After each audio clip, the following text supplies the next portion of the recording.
Chapter name is Reproductive Health. Reproductive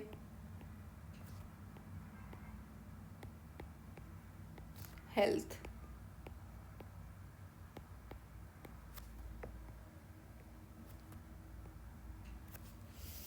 According to World Health Organization, कहाँ पे? Geneva. According to World Health Organization,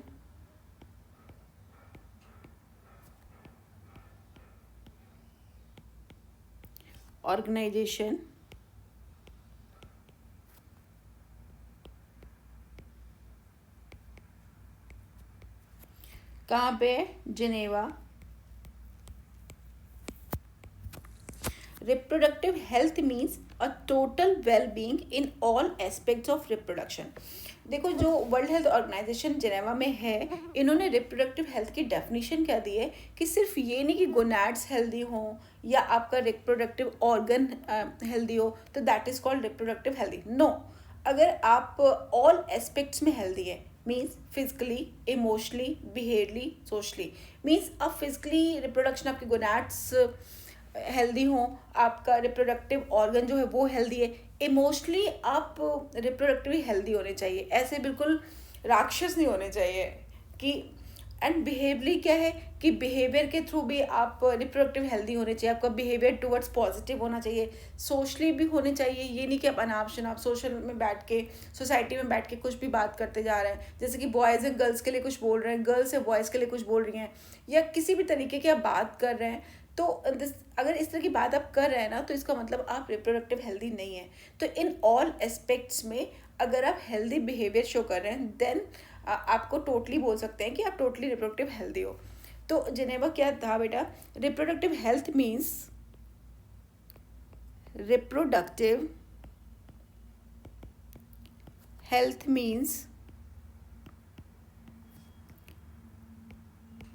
means a total well-being,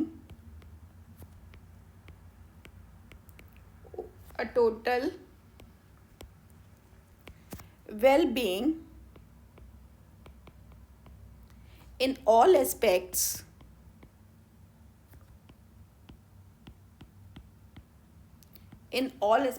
of reproduction.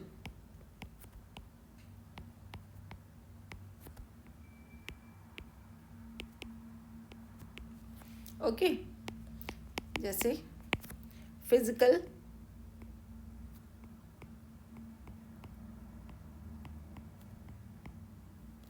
Emotional,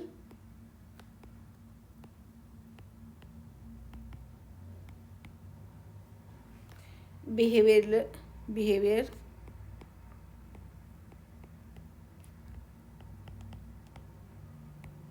and social.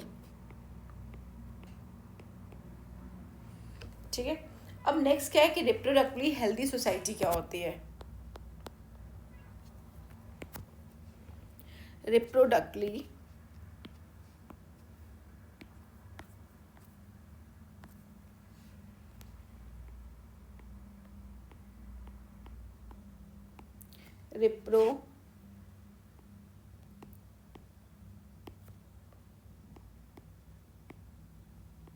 Healthy society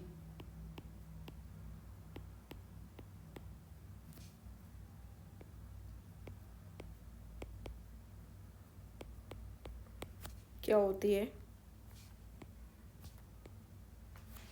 इस society with people having कैसे होने चाहिए? वही चीज़ है, physically, functionally normal reproductive organs होने चाहिए and normal emotional and behavioural interactions होने चाहिए, कि इमोशनल जो चीज़ें हो रही हैं वो नॉर्मल होनी चाहिए और बिहेवियल इंट्रैक्शंस भी, मीन्स जो बातचीत कर रहे हो सोसाइटी में वो भी नॉर्मल होना चाहिए. ठीक है. Among them in all sex related aspects might be called reproductively healthy society. Same वही चीज़, और सोसाइटी विद जिसमें ऐसे लोग रहते हों. देखो, हम लोगों ने क्या पढ़ा कि रिप्रोडक्टिव हेल्थ क्या होती है कि physical, emotional, behavioural and socially अगर आप हेल्दी हो then it is called reproductively healthy. और जिस सोसाइटी में ऐसे हेल्दी लोग रहते हैं that is called reproductively healthy society. बस इस सोसाइटी विथ, देखिए इस चैप्टर में कुछ कॉन्सेप्ट्स हैं वो आगे हैं, अभी तो टोटल हम लोग को एनसीईआरटी की लाइन टू लाइन याद करनी है. तो बस वही आपको एक एक करके करा रहे हैं कि आप इस तरह से लाइनें याद हो जाए आपको. A society with people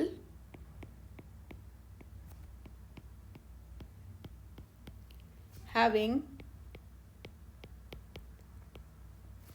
physically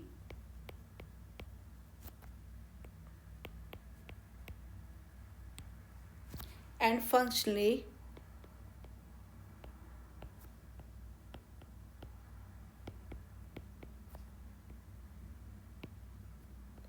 normal reproductive organs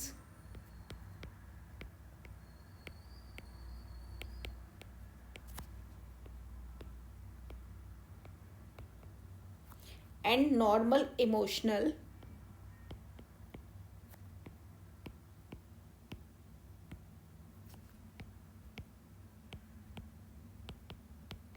and normal emotional and behavioral interactions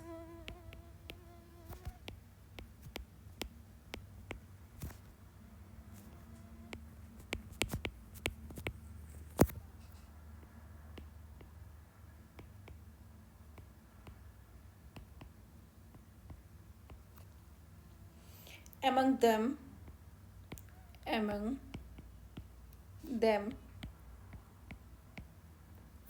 in all sex related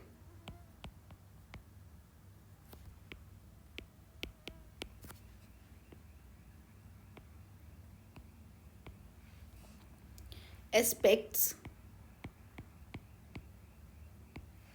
might be called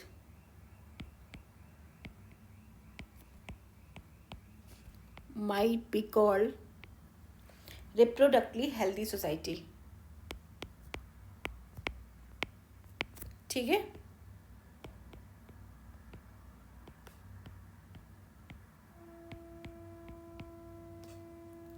society. अब देखिए क्या क्या होता है इसमें कि reproductive health problems and study. ये लाइन से हम लोग चल रहे हैं कि जैसे कि एनसीईआरटी में दिया हुआ है ना, reproductive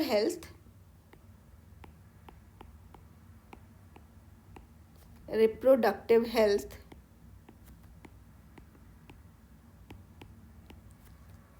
problems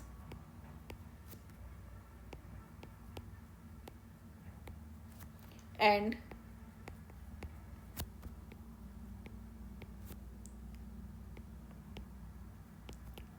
strategies.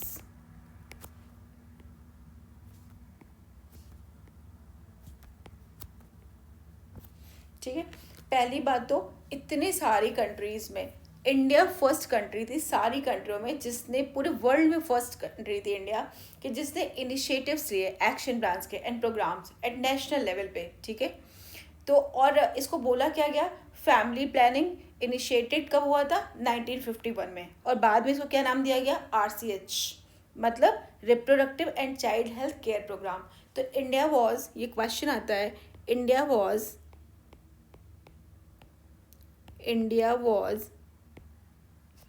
amongst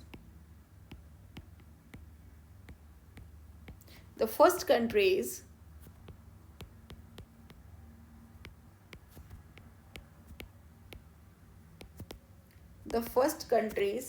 in the world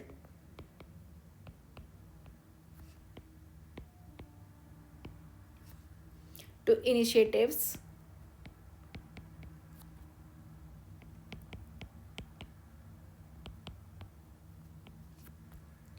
action plans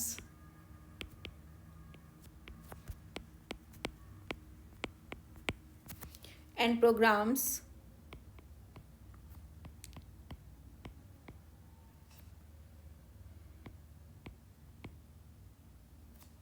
at the national level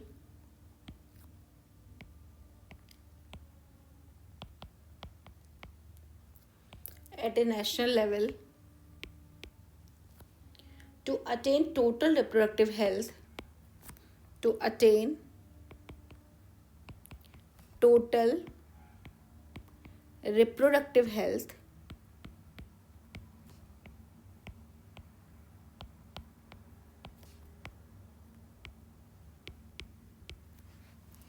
as a social goal.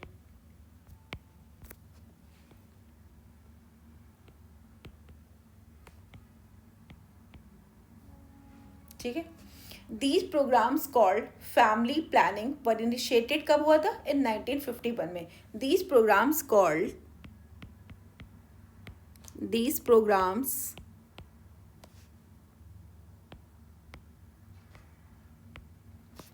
called family planning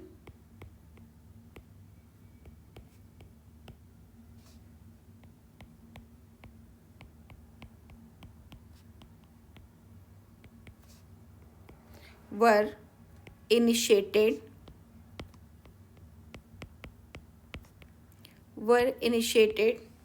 in 1951। ठीक है। तो देखो इसमें कौन कौन सा पॉइंट इंपॉर्टेंट है कि फर्स्टली क्या है कि India was amongst the first countries, ठीक है, इन द वर्ल्ड। उसने क्या किया था, और क्या है कि called family planning were initiated in 1951। Okay.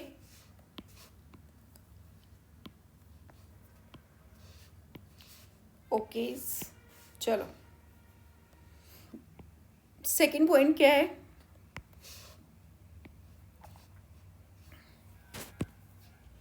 improved programs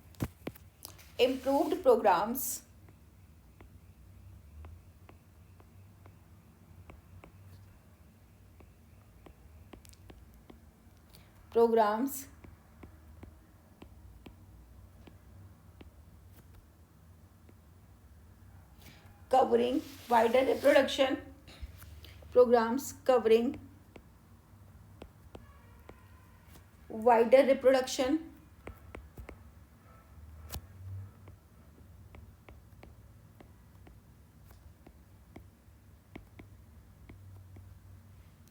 related areas are currently in operation under the popular name, उसको क्या बोलते हैं, RCH, मतलब reproductive and child health care programme. Okay.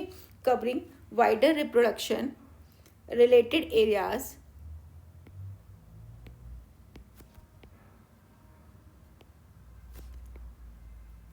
are currently in operation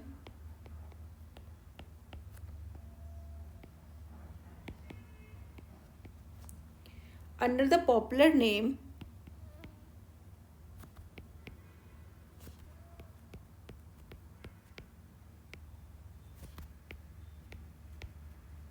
reproductive and child health care programs।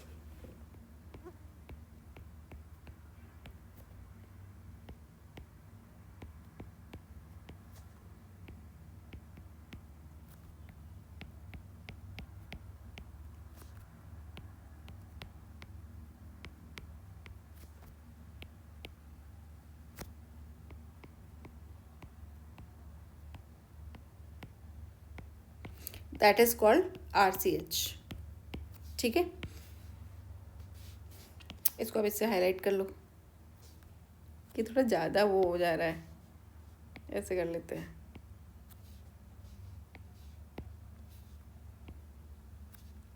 Reproductive and child health care programmes.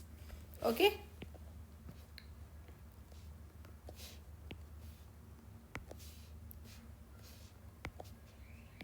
ठीक है, इसके बाद देखो ऑब्जेक्टिव्स क्या थे of reproductive and child health care programme के। अब देखो चैप्टर अच्छे से स्टार्ट हुआ है।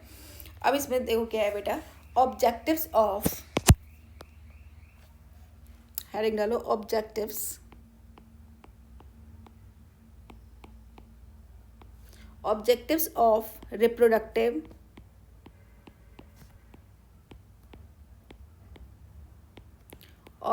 Of reproductive and child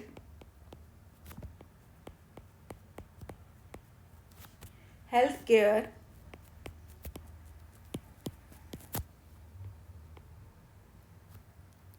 RCH programme, health care programme.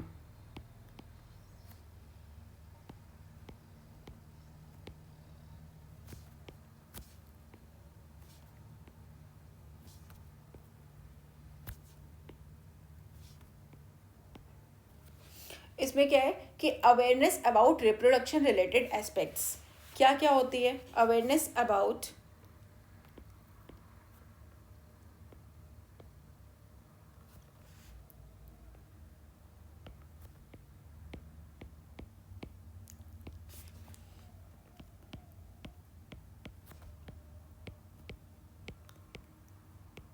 Reproduction related aspects.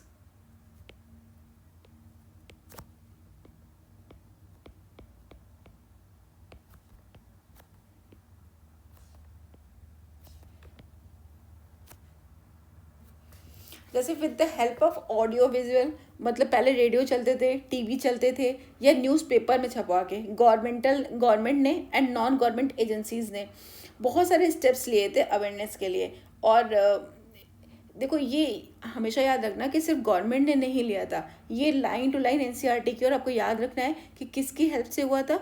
Audio visual and the print media. और किया किसने था? Governmental and non governmental agencies have taken various steps to create awareness. Okay, very very important point, कई बार आ चुका है।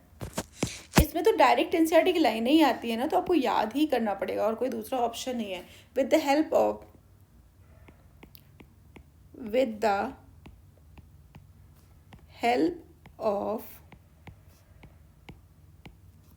Audio visual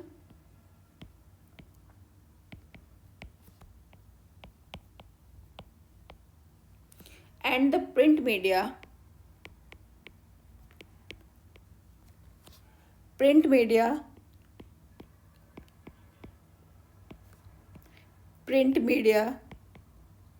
governmental and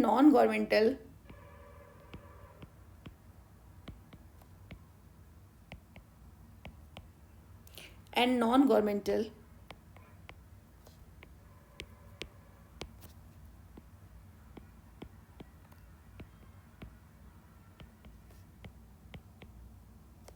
agencies have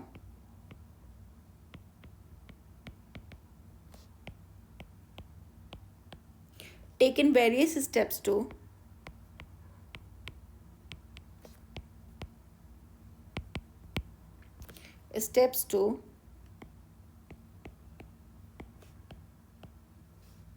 create awareness।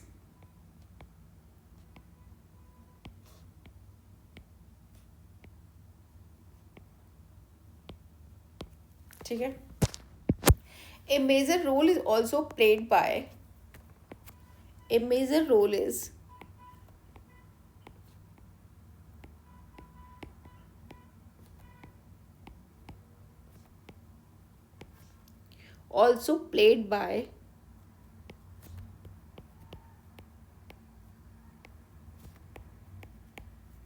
किसके through? Parents. किसके थ्रू ये आपको अवेयरनेस मिल सकता है, मिलना चाहिए?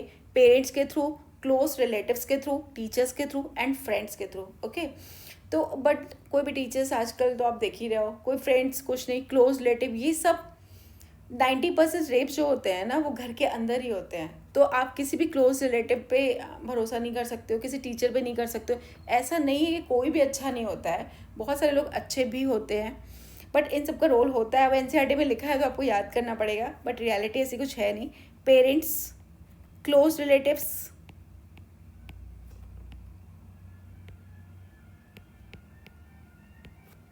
Teachers and friends. Introduction of sex education in schools should also be encouraged. Okay, introduction of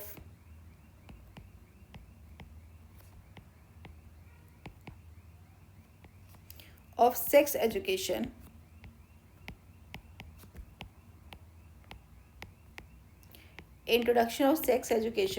in schools should also be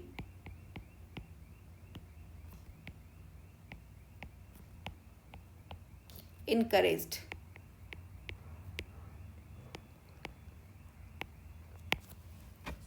ठीक है। Proper information should be provided about, किसके लिए? Proper information,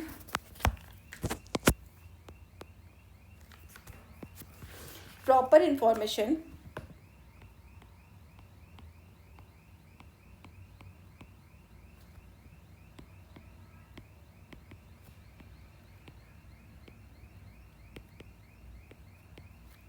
should be provided about,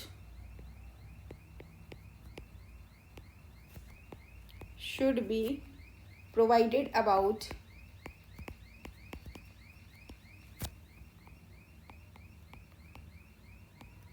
किस किस के बारे में? एक तो रिप्रोडक्टिव ऑर्गन्स के लिए इंफॉर्मेशन प्रोवाइडेड पता होना चाहिए, क्योंकि जब बच्चे बड़े हो रहे होते हैं ना, मीन्स 12 ईयर्स से लेके 18 ईयर्स तक की एज, तो बच्चों को बहुत सारी चीज़ें नहीं पता होती हैं एक्चुअली में। जैसे कि बताना है इसमें बेटा कि प्रॉपर इंफॉर्मेशन पता होना चाहिए, जैसे कि reproductive organs, reproductive organs, adolescence and related changes,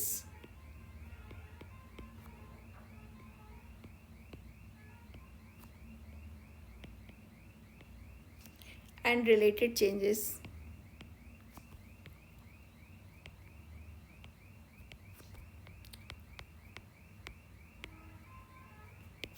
safe and hygienic sexual practices,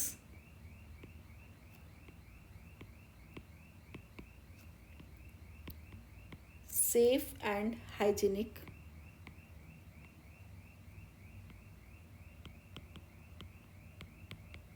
sexual practices,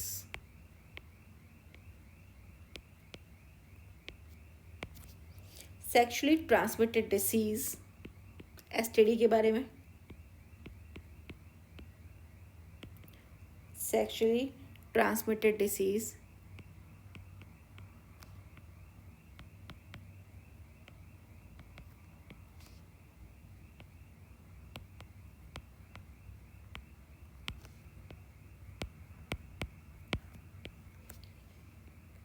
ads के बारे में।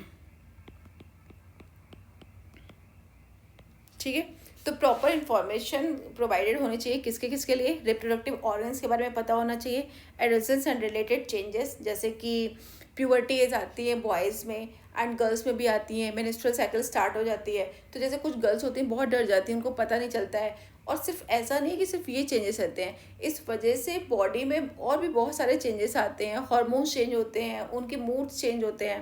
तो इस चेंजेस के लिए पेरेंट्स को स्पेशली अवेयरनेस करना चाहिए बच्चों को। Safe and hygienic sexual practices होनी चाहिए, सेक्सुअली ट्रांसमिटेड डिसीज़ के बारे में पता होना चाहिए, और एड्स के बारे में पता होना चाहिए। ठीक है, स्ट्रेटजीज क्या हैं?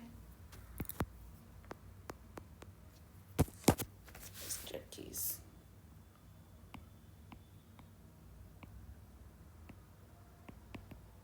क्या होती हैं?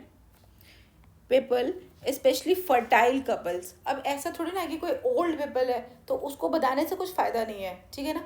अब अगर हम लोग इन लोगों को अवेयर करेंगे ना कि जो फर्टाइल कपल्स हैं, जो मीन्स जिनकी मैरिज हो गई है, अब ये लोग बेबी के बारे में सोच रहे हैं, या फिर जो मैरिजेबल एज ग्रुप के हैं जिसकी मैरिज होने वाली है, इनको ये चीज़ें पता होनी चाहिए ताकि ये लोग क्या कर सकें, इस चीज़ के लिए अवेयर हो सकें, इस चीज़ के लिए कुछ स्टेप उठा सकें।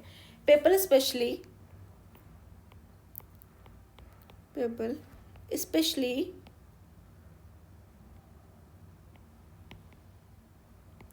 fertile couples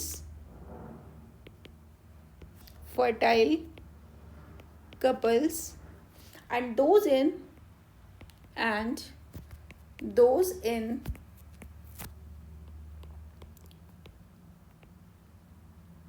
marriageable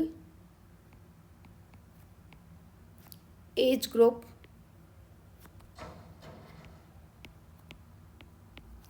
should be educated about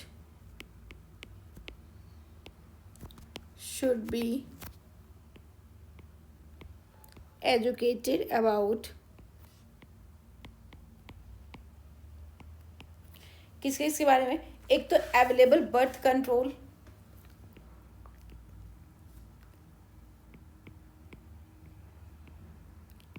available birth control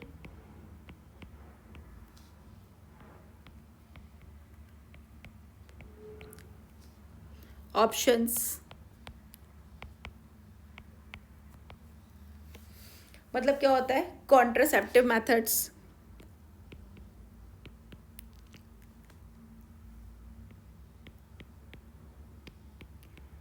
contraceptive methods.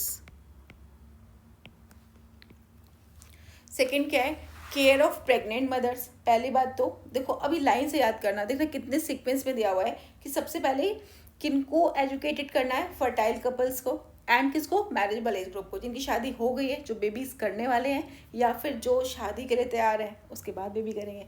तो सबसे पहले तो उनको बताओ कॉन्ट्रासेप्टिव मेथड क्या है, अवेलेबल बर्थ कंट्रोल ऑप्शंस, ठीक है। अब उसके बाद आपने पहली बात तो ये तरीका सिर्फ याद करने का आपको बता रही हूँ, ऐसा कुछ नहीं है। देखो फर्स्ट पॉइंट क्या है, अवेलेबल बर्थ कंट्रोल ऑप्शन। तो सबसे पहले तो क्या करो, बर्थ कंट्रोल करो। लेकिन अगर नहीं हो पाया तो अब कोई फीमेल है वो प्रेग्नेंट हो गई तो अब उसकी केयर करो। तो सेकेंड पॉइंट क्या है बेटा, care of pregnant mothers, care of pregnant mothers, care of pregnant mothers. अब उसके बाद थर्ड क्या है, पोस्ट नेटल। अब प्रेग्नेंट मदर की केयर कर रहे हैं, इसके बाद क्या है कि ऑब्वियस सी बात है, मदर प्रेग्नेंट हुई है तो बेबी होगा। तो उसके बाद नेक्स्ट पॉइंट क्या है कि postnatal care of mother and child. देखो एक बेबी के बॉर्न के बाद ना जो मदर होती है उसको बोलते हैं ना कि सेकंड बर्थ उसका भी होता है। बहुत सारी चीज़ें उसकी बॉडी की डिस्ट्रॉय एक बेबी को बॉर्न करने में होती है, तो उसको बहुत एक्स्ट्रा केयर की नीड होती है। तो थर्ड क्या है बेटा, postnatal care, postnatal care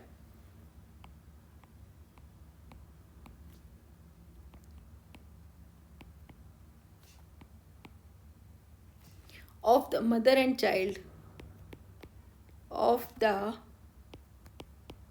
mother and child, ठीक है। नेक्स्ट क्या है, importance of breast feeding. It's very very important, ये मदर्स कराना चाहती नहीं है। देखो कुछ आजकल की लड़कियां होती हैं ना, वो ब्रेस्ट फीडिंग नहीं कराती, उनका फिजिक खराब हो जाएगा, उनकी जो भी चीज़ें हैं, but it's very important for child as well as for mother also. Child के लिए क्या है कि 6 महीने तक उसको एटलीस्ट आपको वाटर देने की ज़रूरत नहीं, कोई सॉलिड फूड, कोई लिक्विड फूड, कुछ भी नहीं देना है। जितना ज़्यादा मतलब एटलीस्ट 6 मंथ अगर ब्रेस्ट फीडिंग पे ही बेबी को रखना चाहिए, उससे उसकी इम्यूनिटी बहुत ज़्यादा बूस्ट होती है। अब मदर के लिए बात करें तो इनकी मिल्क में क्या होता है ना, इनहिबिटरी पेप्टाइड होते हैं, ठीक है, जिससे कैंसर का खतरा बहुत ज़्यादा बढ़ जाता है अगर कंटिन्यू आपने कहीं से नहीं किया है। तो ये आप जब फीडिंग कराते हैं तो इनहिबिटरी पेप्टाइड भी उसके थ्रू बाहर निकल जाते हैं, रिलीज हो जाते हैं। तो it's very important for baby as well as for mother also, ठीक है। और जो जैसे कि मदर्स होती हैं ना, उनमें फैट की बहुत ज़्यादा प्रॉब्लम आती है। तो जो लोग ब्रेस्ट फीडिंग कराते हैं ना, कंपैरिजन टू जो नहीं कराते हैं, उनमें इस तरीके से फैट, एक्स्ट्रा फैट की इतनी प्रॉब्लम नहीं आती है, उनकी बॉडी ठीक रहती है, बहुत सारे डिसीजेज से वो बचे रहते हैं। इसलिए ब्रेस्ट फीडिंग करानी चाहिए, it's very important for child and mother also. तो फोर्थ पॉइंट क्या है, importance of breast feeding, importance of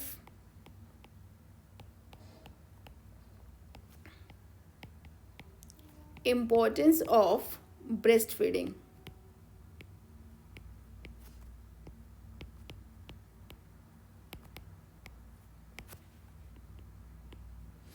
उसके बाद क्या है, अब देखो क्या क्या हो गया। सबसे पहले तो बच्चा करो मत, मतलब ऐसा नहीं है, ये सिर्फ याद करा रही हूँ आपको कि फर्स्ट पॉइंट क्या है, अवेलेबल बर्थ कंट्रोल ऑप्शंस, मतलब कॉन्ट्रासेप्टिव मेथड। सेकंड पॉइंट क्या होता है कि अब प्रेग्नेंट हो गई मदर तो उसकी केयर करो, फिर केयर ऑफ प्रेग्नेंट मदर, ठीक है। अब मदर प्रेग्नेंट हो गई है तो बेबी भी होगा। तो थर्ड पॉइंट क्या है, postnatal care of mother and child, दोनों की केयर करो। फोर्थ पॉइंट क्या है, इंपॉर्टेंस ऑफ ब्रेस्ट फीडिंग। अब बेबी हो गया तो कुछ खाएगा पिएगा भी ना, तो 6 मंथ तक क्या है, इंपॉर्टेंस ऑफ ब्रेस्ट फीडिंग।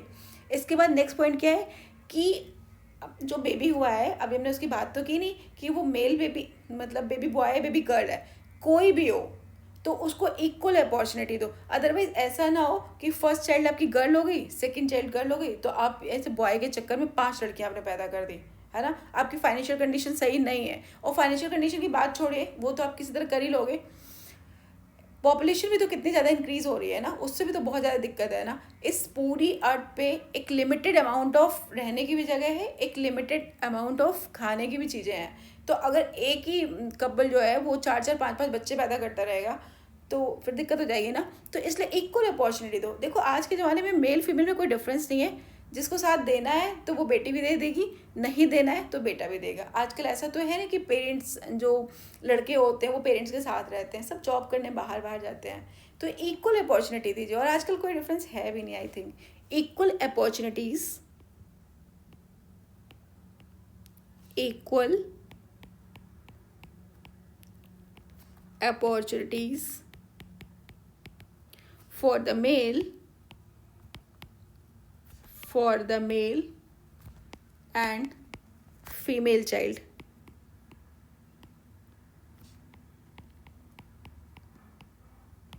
ठीक है, अब इक्वल अपॉर्चुनिटी दे दी हम लोगों ने, ठीक है। अब उसके बाद awareness of problems due to uncontrolled population of growth. देखो एक बच्चा तो आपने कर लिया, लेकिन उनको अवेयर कर दो कि अगर इस तरह ऐसा नहीं है कि आपको बिल्कुल हर साल ये काम करना है, नो। तो इसके लिए उनको अवेयर करिए, awareness of problems due to uncontrolled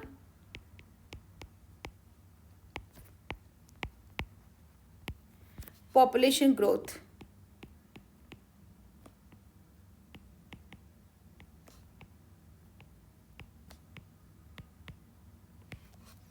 उसके बाद और क्या अवेयर करना है, या बच्चा आपने पैदा तो कर दिया, लेकिन आपको बहुत ध्यान रखना है उस बच्चे का। Social evils like sex abuse, sex related crimes, बेटा बेटी कोई भी हो, ठीक है ना, आपको। और सिर्फ अपने अलावा, देखिए मैं सिर्फ यही कहूँगी, अपने बच्चे को अपने अलावा किसी पे भरोसा ही नहीं करना है। भले ही बुक्स में लिखा हुआ है, टीचर्स पे देख लो, आप क्लोज रिलेटिव पे देख लो, फिर कुछ नहीं, बेबी बॉय हो बेबी गर्ल हो कोई भी हो, उसको bad touch good touch everything सिखाना है। और जब तक बच्चा बहुत छोटा है ना, तो खुद ही केयर करनी है आपको। तो उस और किस चीज़ से अवेयर करना है पेरेंट्स को, social evils like sex abuse and sex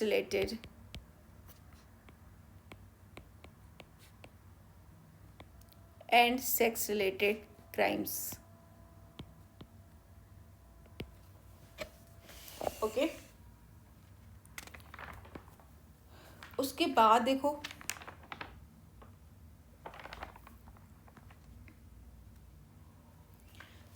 एक पॉइंट लिखो बेटा, नेक्स्ट टॉपिक, सक्सेसफुल इम्प्लीमेंटेशन।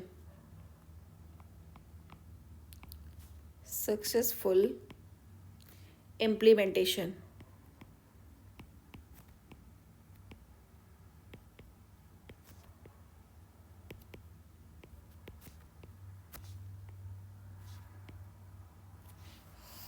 क्या क्या है, successful implementation of various action plans to attain. सबसे पहले कैसे हो सकता है, पहले आपके पास इस चीज़ को इम्प्लीमेंट करने के लिए कोई हॉस्पिटल होना चाहिए, कोई जगह होना चाहिए ना, जहाँ पे आप पेशेंट को एडमिट कर पाओगे, उसका ट्रीटमेंट कर पाओगे। तो सबसे पहले क्या होना चाहिए, इंफ्रास्ट्रक्चरल फैसिलिटीज़। एक हॉस्पिटल होना चाहिए, बेड होना चाहिए, ऑपरेशन थिएटर होना चाहिए, ये सारी चीज़ें होनी चाहिए। सेकेंड, हॉस्पिटल तो कर लिए, पर आपको उसको ट्रीटमेंट के लिए कोई डॉक्टर्स नर्सेस ये भी तो चाहिए ना। तो फर्स्ट पॉइंट क्या हो गया, इंफ्रास्ट्रक्चर फैसिलिटीज़। सेकेंड क्या है, professional expertise.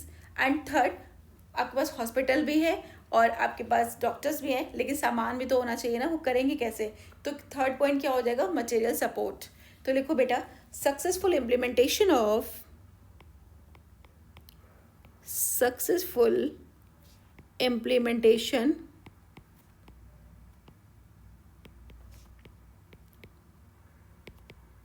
successful implementation of various action plans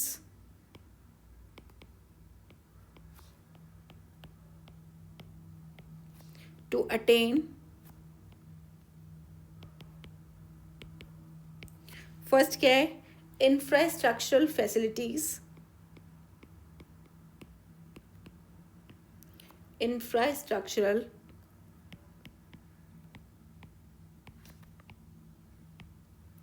facilities.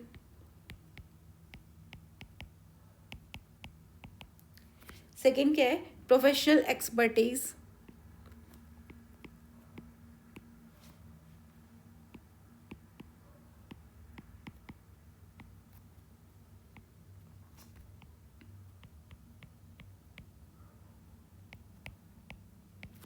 Third क्या है, material support.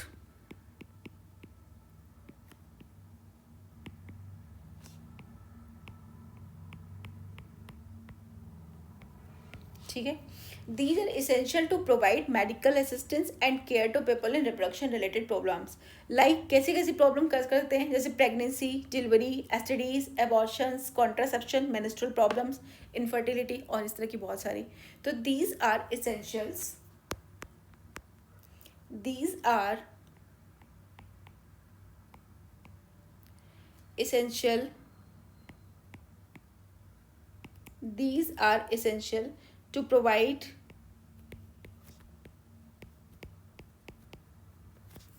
medical assistance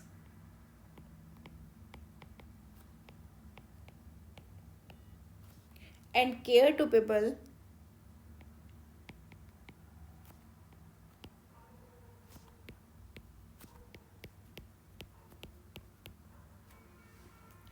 in reproduction related problems, sorry, in reproduction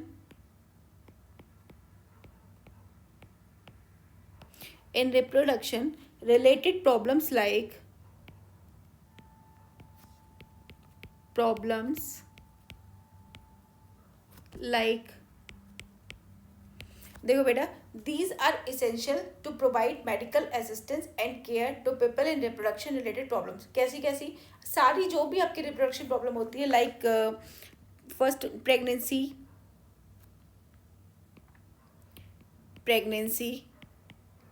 delivery, STDs, abortions,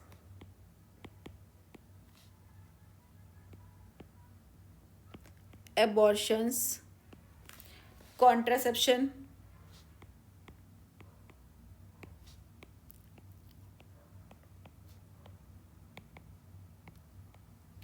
menstrual problems,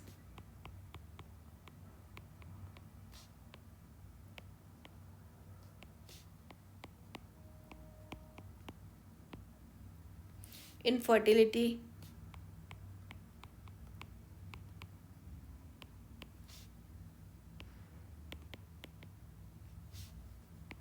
etc। ठीक है, अब क्या करना है, ये बात समझ में आई कि देखो क्या करना है कि सक्सेसफुल इम्प्लीमेंटेशन कैसे होगा, कि हम लोग को वेरियस एक्शन प्लान्स रखने होंगे। जैसे कि आपके पास हॉस्पिटल हो तो उसके लिए एनसीईआरटी में क्या दिया हुआ है, इंफ्रास्ट्रक्चरल फैसिलिटीज़। सेकंड क्या है, professional expertise means doctors nurses होने चाहिए। थर्ड क्या कि मटेरियल सपोर्ट, सामान तो होगा तभी तो करेंगे ना। तो these are essential to provide medical assistance and care to people in reproduction related problem. जैसे किस में कर सकते हैं, प्रेगनेंसी, डिलीवरी, एसटीडीज मतलब sexual transmitted disease, abortions, contraceptions, menstrual problems and infertility. Okay, अब देखो नेक्स्ट क्या है, इम्प्लीमेंटेशन ऑफ बेटर टेक्निक। एक मिनट,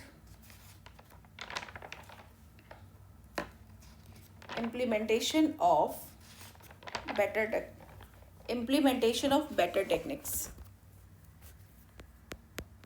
नेक्स्ट हेडिंग डालो बच्चे, implementation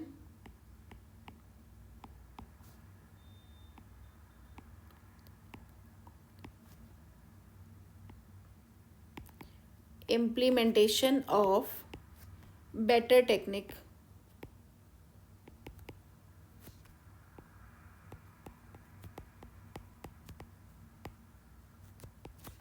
ठीक है, इसमें क्या होता है, accessory ban on amniocentesis for sex determination to to legally check increasing men's or female feticide, massive child immunization, etc. are some programs that merit mention in this connection. देखो इसमें क्या है, आरसीएच के through ही आता है, reproductive child health care के. देखिए amniocentesis एक प्रोसेस होती है, उसमें क्या करते हैं कि जहाँ पे एमनेटिक फ्लूइड होता है ना, बेबी हमारे यूट्रस में रहता कहाँ पे है, एमनेटिक फ्लूइड होता है उसके चारों तरफ, बेबी के चारों तरफ. तो एमनेटिक फ्लूइड को अगर हम लोग थोड़ा सा बाहर निकाल लें और उसको चेक करते हैं, तो उससे क्या कर सकते हैं, क्रोमोसोमल एबनॉर्मलिटीज़ के लिए इसको क्या था कि चेक कर सकते हैं कि बेबी में कोई प्रॉब्लम तो नहीं है. अब नई एनसीईआरटी में ये है नहीं, पुराने वाले में दिया हुआ था कि कौन कौन सी क्रोमोसोमल एबनॉर्मलिटीज़ चेक कर सकते हैं, जैसे Down syndrome, haemophilia, sickle cell anaemia, muscular dystrophy. अपने जेनेटिक्स वाले चैप्टर में सारा पढ़ा होगा, नहीं पढ़ा है तो मैं पढ़ाऊंगी भी. Down syndrome, haemophilia, sickle cell anaemia, muscular dystrophy, ये 10 कंडीशन, ये सारी चीज़ें हैं जो कि हम लोग चेक कर सकते हैं. ठीक है. अब ये चेक करने के चक्कर में बहुत सारे, देखो जहाँ पे जितनी फैसिलिटी होती है ना, वहाँ पे उतनी चीज़ें मिसयूज़ की जाती हैं. चेक तो ये करने के लिए एमनियोसेंटेसिस बनाया गया, और उसमें चेक सब लोग क्या कर लेते हैं कि बेबी बॉय है बेबी गर्ल है, मतलब कि सेक्स डिटर्मिनेशन. तो ये बैन है. आप कोई भी डॉक्टर लीगली ये चीज़ें नहीं बता सकता है एमनियोसेंटेसिस के थ्रू. सिर्फ वो क्रोमोसोमल एबनॉर्मलिटीज़ के अकॉर्डिंग इन्फॉर्मेशन दे सकता है, सेक्स डिटर्मिनेशन के अकॉर्डिंग नहीं बता सकता है. बट फिर वही है कि सब चल तो रहा ही है. तो चलो देखो इसमें क्या है, statutory ban on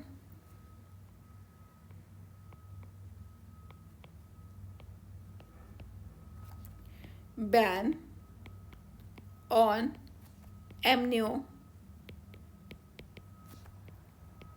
amniocentesis for sex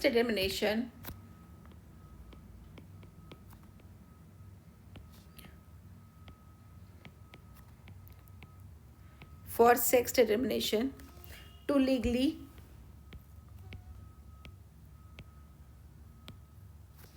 check increasing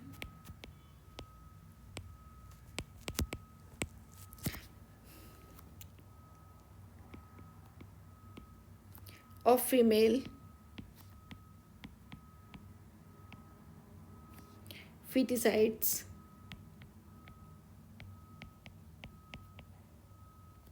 massive child immunization,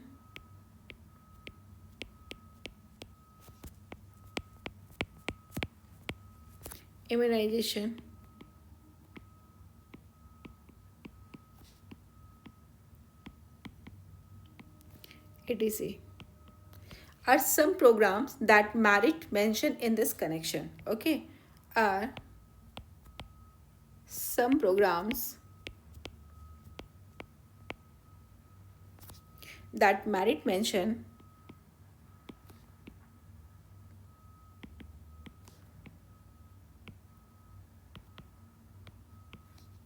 in this connection.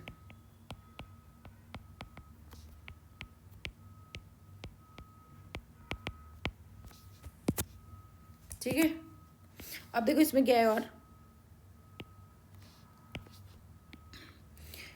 पहली बात तो क्या है कि ban on amniocentesis for sex determination. वैसे एमनियोसेंटेसिस बैन नहीं है, सेक्स डिटर्मिनेशन के लिए बैन है. बट और क्या है, increasing menace of female foeticide,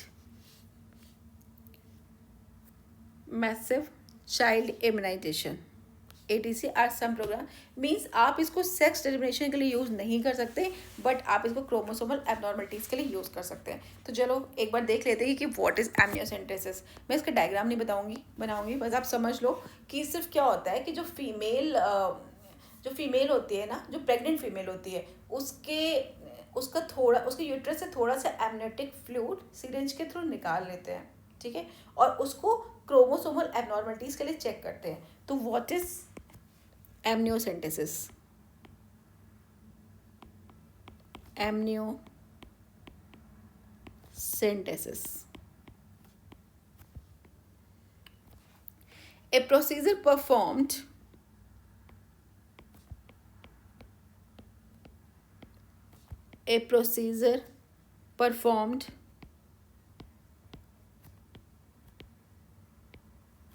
during pregnancy,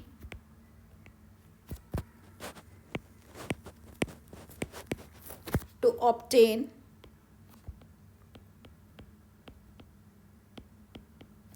amniotic fluid, to test for amniotic fluid, to test for chromosomal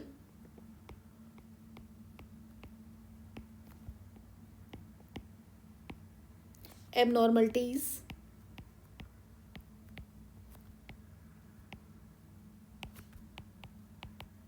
and fetal infection.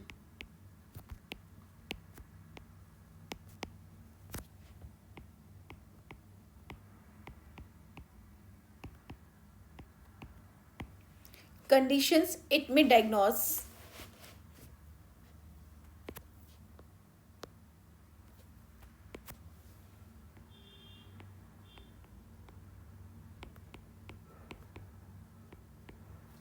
it may diagnose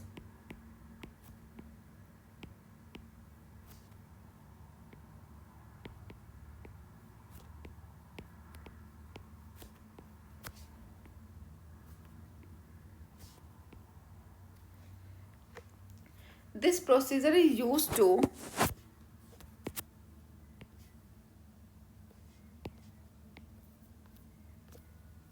this procedure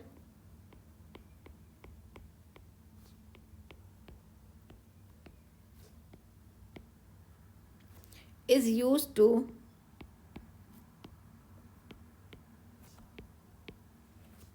test for the presence of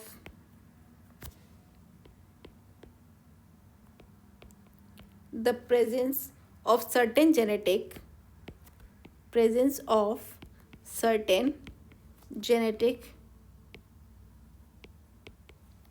disorders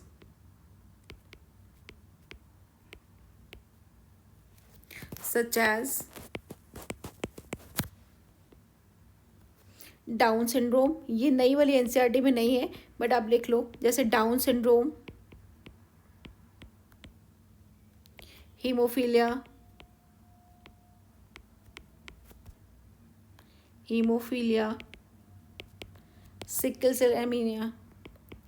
sickle cell anaemia, muscular dystrophy,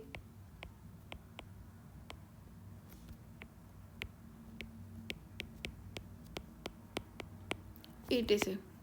अब देखो ये सब अगर किसी बच्चे को disease है, ठीक है, अब वो बॉर्न करेगा, फिर बाहर वो बहुत सारी प्रॉब्लम्स, कभी किसी का हाथ नहीं है, पैर नहीं है, ब्रेन नहीं है, सोच नहीं पा रहा है, तो ये पेरेंट्स के लिए भी बहुत सर दर्द है और बच्चे के लिए भी. पूरी लाइफ ऐसे निकालना कठिन काम है ना.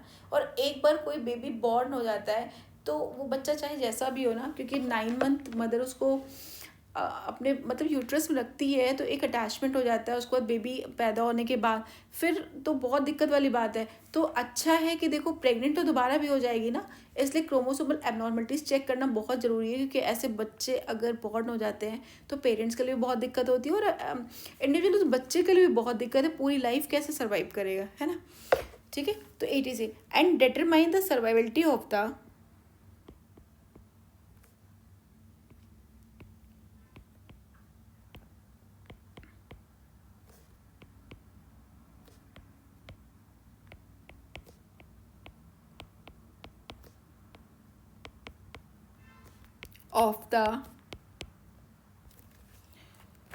survivality of the fetus.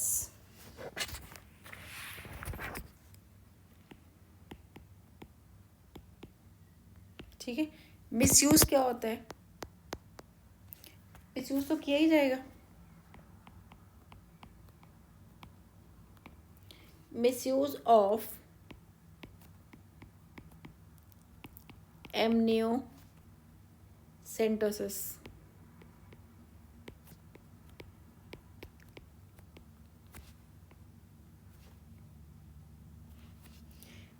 It is being use to kill the, वही वाली बात है ना कि पहले ही उन्होंने सेक्स डिटरमाइन कर लिया और फीमेल फीटस जो है उनको सबको क्या कर दिया, किल कर दिया, सिर्फ बेबी बॉय बॉर्न करने हैं. It is being used it is being used to kill the normal female, to kill the normal female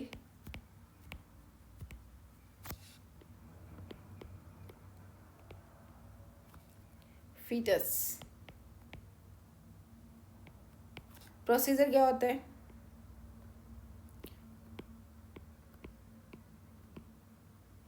सिर्फ एक पॉइंट लिखा रही हूँ, उसका डायग्राम नहीं बनाएंगे. सिर्फ डायग्राम में ये करना है कि डॉक्टर जो है वो सिरिंज लेके मदर के यूट्रस से एमनियोटिक फ्लूइड निकाल रहा है. तो बस ये हम लोग ने ऐसे जान लिया. The test usually done at 14 to 18 weeks of gestation. ये बात याद रखिएगा, एनसीईआरटी की लाइन है और ये क्वेश्चन कई बार आ भी चुका है कि टेस्ट कब किया जाता है. 14 वीक से 18 वीक के बीच में किसी भी टाइम कर सकते हो. उस टाइम तक अगर कोई क्रोमोसोमल एबनॉर्मलिटीज होनी होती है तो हो जाती है, और अगर तब तक नहीं होनी होती है तो बेबी फिर हेल्दी होता है. The test usually done eight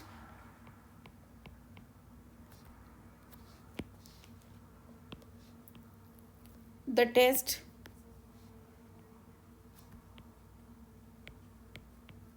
usually done at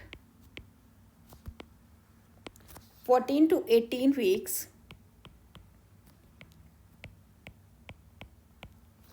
of gestation.